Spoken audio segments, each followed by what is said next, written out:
We'll do it in part with Corey Wootton, former Bear, who joins us now on 95.7 The Game. Hey, Corey, what's cooking? Oh, nothing much. Just got some workout in. Did a little curls for the girls, a little tries for the guys, man. Feeling good, ready to go. Opening football weekend. Look at you, staying in shape. There's two ways to go as a former NFL player. In that correct? You can keep it going or let it go. Exactly. And for me, I wear jerseys all the time except in the winter, so I got to show off these guns. You know what I'm saying? So my buddy JD and I are just sitting here looking through this, and the chance of rain is up to 90%, and it is, quote, heavy at times for the game at Soldier Field this weekend. It's just a report. It's 3 days away. But in your opinion, two young quarterbacks, supposedly good defenses, a lot of rain. What are we looking at this weekend? I think it comes down to the quarterback position, and I think Justin Fields has the edge in this one. He's looked good in the preseason, especially that last game. He looked very confident, finding Cole Kmet and company. Trey Lance at times has struggled, to be honest with you. I don't know if they really Bleav in the Niners, with working everything with Jimmy Garoppolo. I think that's a little telling right there. So I think it comes down to the quarterback position because, like you said, it's going to be rainy. There's going to be a lot of run games, but you're going to have to be able to complete passes. And I'm not buying Trey Lance right now. Now, the key to that is, I think, protection, and both teams have offensive line issues in their own right. Clearly, both teams are going to want to run the ball to make life easier on the quarterbacks. But when you look at these two teams top to bottom, I mean, don't the Niners have a pretty significant talent edge in every other area, even if you take the quarterbacks off the table?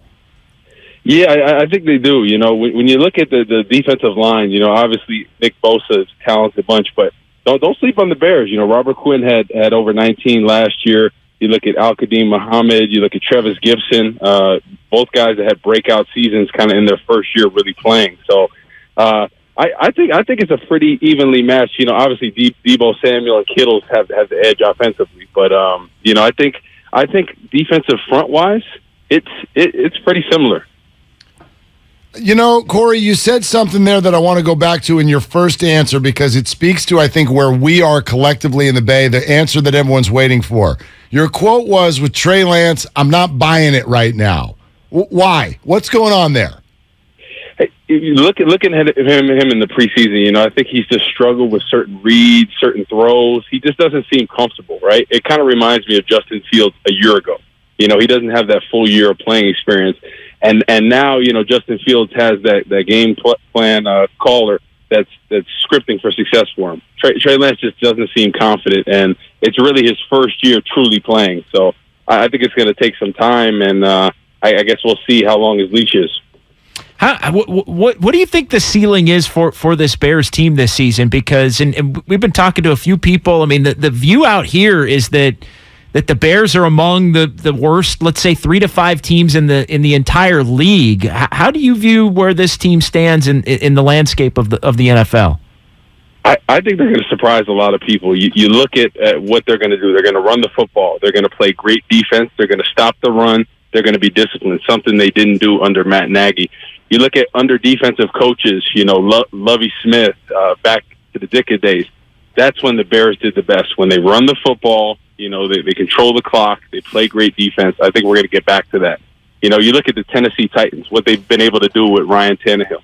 I think that's what the Bears are going to do. They're going to run the football early and often, try to get Justin Fields' confidence up and really be able to stop them defensively. Corey Wootton, host of Bleav in Bears on the Bleav Podcast Network, former Bear with us here on 95.7 The Game. Corey, also on Trey Lance, you said we'll see how long his leash is. As a former player, how would you have felt in the locker room if the quarterback you'd been following for a few years was now still on the team but was suddenly a backup? What are you thinking there? Yeah, if I'm a guy on the Niners, I'm kind of questioning things, right? Because I can see if Trey Lance lit it up in the preseason and looked really good, but he just hasn't. So Jimmy Garoppolo, he's a winner. It may not be pretty at times, but he's been able to lead that team. So I think sometimes people get caught up this, that, and the other. We have to play him because he's this draft pick. You have to go with the best man on the field. You have to have the best leader there, especially at the quarterback position. So you think it would be just too much of an ask, or that Kyle Shanahan is inviting internal issues or questions as this thing goes on just by merely having Jimmy Garoppolo on the roster? I think so. You look at Trey Lance and you're trying to get his confidence up, but he's going to be looking over his shoulder the whole time, because he knows Jimmy Garoppolo has won games in this league. He knows he's a talented guy. So I think, when you talk about not getting somebody's confidence up, you look at what the Bears did with Mitch Trubisky, kind of flopping around and with Nick Foles coming in and this, that, and the other. I hope that's not the situation in San Francisco, just because Trey Lance, I Bleav he could be a talented quarterback, but right now it just doesn't seem like he has that confidence yet. Corey, give me the NFC North in order as you see it this year.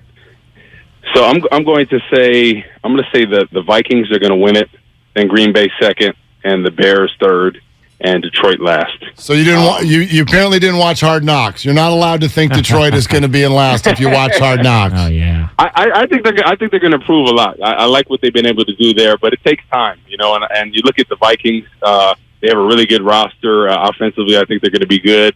They have a talented bunch of pass rushers. Justin Jefferson is one of the best wide receivers in the league. Green Bay, hey, Aaron Rodgers might surprise us all. Every year he does a lot with a little. So we'll see. They've struggled, wide receiver wise with drops, this, that, and the other. He's kind of frustrated with it. But it seems like every time it's crunch time, Aaron Rodgers comes through in the clutch. So those two teams, the Vikings and Packers, are going to be vying for that title. Corey, great stuff. Great to have you. Thanks for doing it. We'll see you out in Chicago. All right, thank you, guys. All right, there he goes. Corey Wootton, host of Bleav in Bears on Bleav. So if you're going to host Bleav in Bears, I guess you need to believe in Bears because Corey really believed in Bears, but he does not believe in Trey Lance.